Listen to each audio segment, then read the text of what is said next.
We are now going to go into Chapter 12, which is the statistics chapter. The first section is Section 12.1, Sampling, Frequency, Distributions, and Graphs. Statistics is the method of collecting, organizing, analyzing, and interpreting data, as well as drawing conclusions based on that data. Methodology is divided into two main areas. We have descriptive statistics, which is collecting, organizing, summarizing, and presenting data. And then we have inferential statistics, which make generalizations about the population and drawing conclusions from the data collected. All right, so we have descriptive statistics, which we figure out how we're going to find a sample. We collect the data. We might find the average. Many things, which we'll talk about later on in this chapter. And so we might take that average, and then we might infer about the population, right, based on that sample. Because sometimes we're not, if we want the population as everyone in the United States, we're not maybe going to be able to poll everyone in the United States. So we take a sample, right, and then we use that sample to infer about the population. Population is the set containing all the people or object whose properties are described and analyzed by the data collector. Right? The population might be all SIU students or all SIU students in the dorms, that type of thing. And then we take a sample, which is a subset or subgroup of the population. And a representative sample is a sample that exhibits characteristics typical of those possessed by the target population. Right? And we always want to make sure that we have a good sample when we analyze our data to infer about the population. Right? We want to make sure that the way that we've drawn the sample is not biased. Right? And we want to make sure that everybody in the population has an equal chance of being selected. So we identify the goals, determine the population, draw a random sample from the population. The idea of a random sample is you assign everyone a number 1 through 1,000, and you draw random numbers, right, for everyone in the population to be selected. That's the idea of a random sample. Calculate the statistics using the sample, right? And then we make inferences about the population, and these are called parameters. And we draw a conclusion. So statistics come from samples, parameters come from populations. S with S, P with P.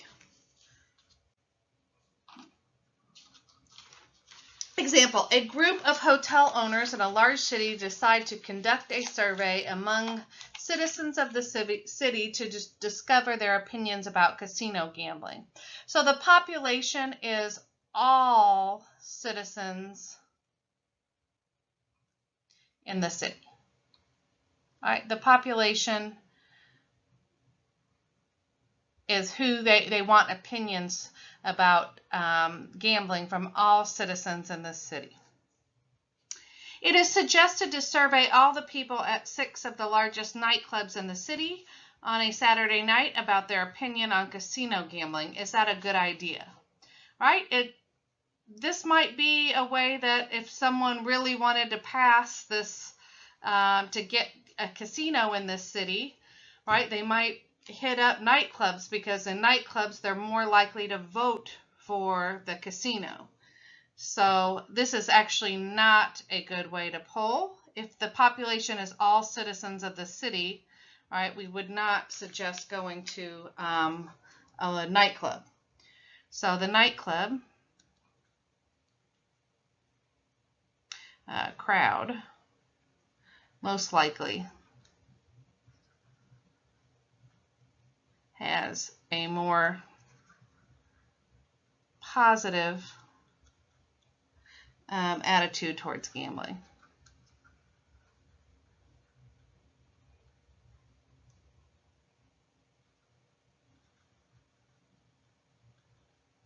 So this is not a good representation of the citizens of the city, right, of the entire city. So a random sample is obtained in such a way that every element in the population has an equal chance of being selected.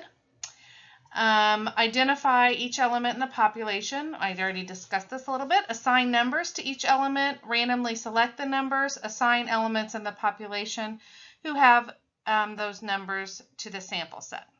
All right, those would become the sample. And there's random number generators. There are tables of random numbers that you can use or that could be used. Right, sometimes telephone numbers are selected but random, right, that type of thing. Sometimes, if the population's all citizens of the United States, there's different sampling methods, and one way is to first break it up into the north, south, east, and west, and then take a random sample from each one of those clusters. That's one way. There's several sampling methods, but as the idea is that it must be random. Which of the following is the best way to select a random sample to find out how the city's citizens feel about casino gambling? A, randomly survey people who live in the oceanfront condos in the city. No, not everybody has an equal chance of being selected.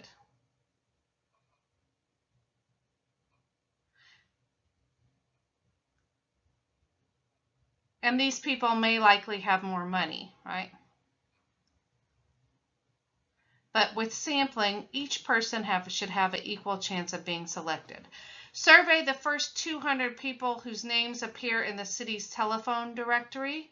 No, if you have a last name that starts with a Z, you don't have a chance of being selected as well. So this is sort of the same thing. Not everyone has chance of being selected.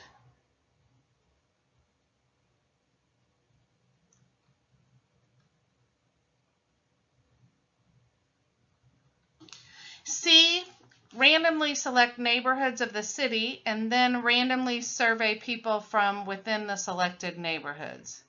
Yes. All right. So first, right, designate, randomly select neighborhoods, right, and then randomly survey people. So that is the best choice there. So once we gather data, if you take a traditional statistics course, you'll go over all kinds of how to collect samples and that type of thing. But we are actually going to just go straight into after data is gathered. So constructing a frequency distribution. A frequency distribution contains the possible outcomes along with the number of each outcome, called the count or frequency. Construct a frequency distribution for the data of the age of maximum yearly growth for 35 boys. So we are going to have the year, how old they are, and then the frequency. And it looks like 10, right? So we've collected data of these children, right? And we found that they reported the highest growth at age 10, 11, 12, etc. It looks like the smallest one's 10, and it looks like the highest one's 18. So we will put all those in our chart.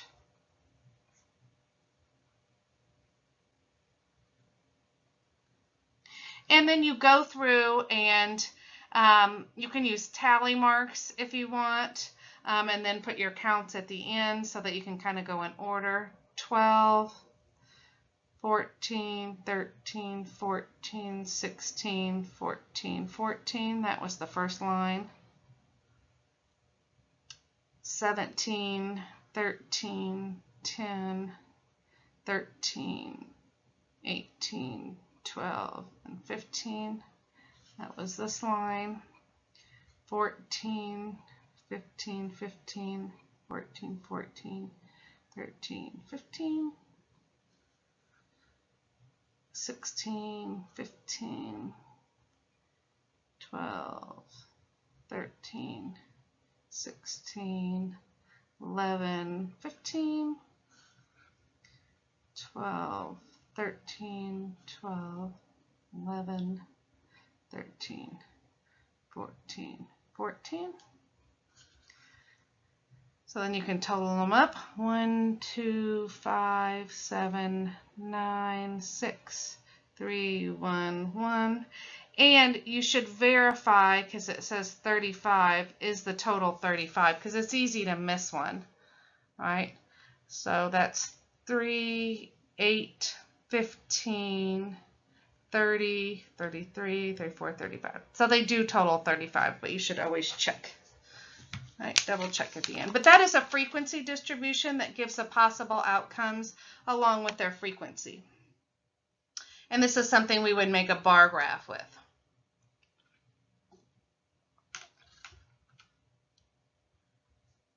All right, we would probably put the years along here and the frequencies and make bars. All right, 10, 11, 12, etc. Grouped frequency distribution. Here are the statistics test scores for a class of 40 students. When you do a grouped frequency distribution, obviously you wouldn't want to do who got a 50, who got a 51, who got a 52, all the way up to 99 or 100, right? We wouldn't want to do that, but instead we would do intervals, 40 to 49. Right, I just looked through there and saw that there were no scores that started with less than a 4, so I could see that that would be a good one.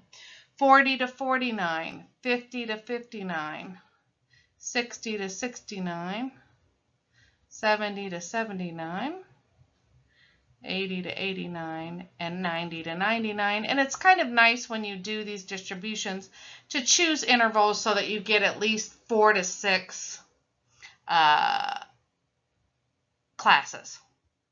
These are called classes. 40 to 49 is a class. And over here we'll put the frequency. And so again, you might want to do tally marks here. 80 to 89, so I'm going to go across the rows again. 82, 47, 75, 64, 57, 82, 63, 93, 76, 68, 84, 54, 88, 77, 79, 80, 94, 92, 94, 80, 94, 66, 81, 67, 75, 73, 66, 87, 76, 45, 43, 56, 57, 74, 50, 78, 71, 84, 59, 76. All right, and then you would total them up. 3, 6, 6, 11, 9, 5. And then make sure that they total 40. All right, that's 20. 32, 33, 34, 35, and 5 is 40. So that checks.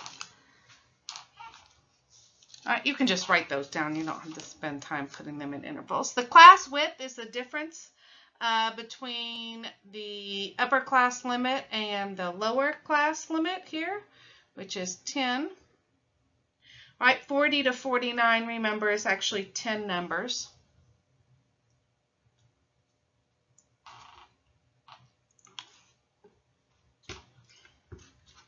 50 to 59 is 10 numbers. So we have several graphs that we can use. When you put your data on the x-axis in intervals like that, we typically use a histogram, which is a bar chart with the bars touching.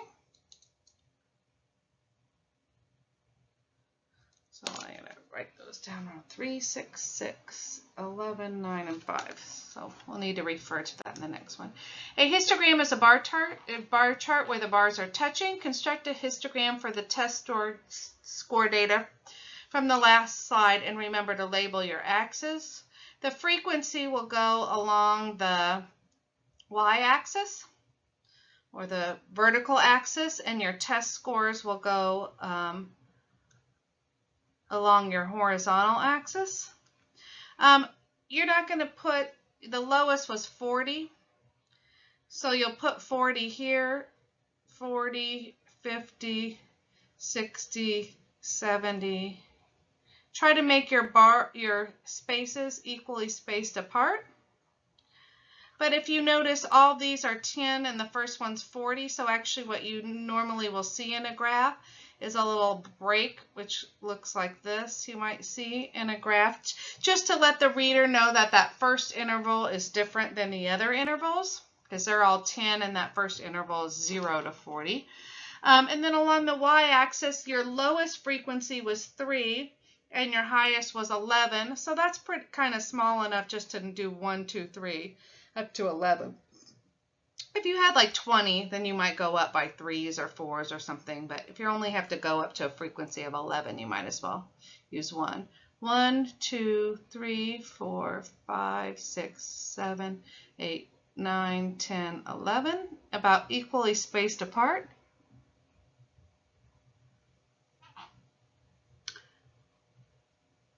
So 40 to 49 was 3, so we make the bar go up to 3 and over. All right, you can write 40 to 50 down. It's just 40 would be, or 50 would go where it's the lower limit. So if you write them like this, right, it means that 50 would actually go in this one, but not go in this one. And like 60 would go in this one, but not in this one. It would go where it's the lower limit in the class width, or in the class there. 50 to 60, it looks like we had 6, 3, 4, 5, 6. So we would just go up to 6 and over. And it was 6 also from 60 to 70. And then it was 11.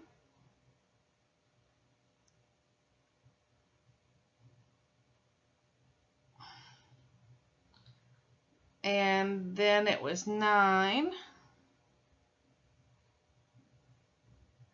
And then it was 5. So this is what we call a histogram. The axes are labeled, equally spacing along here and here, right? This kind of tells you the overall shape of the graph. You want to look at it, and we'll talk about the shapes of these distributions later, but we want to decide, are they symmetric? Is it more bars further to the right than there are to the left, right? Or higher bars, I should say, to the right than they are to the left, etc.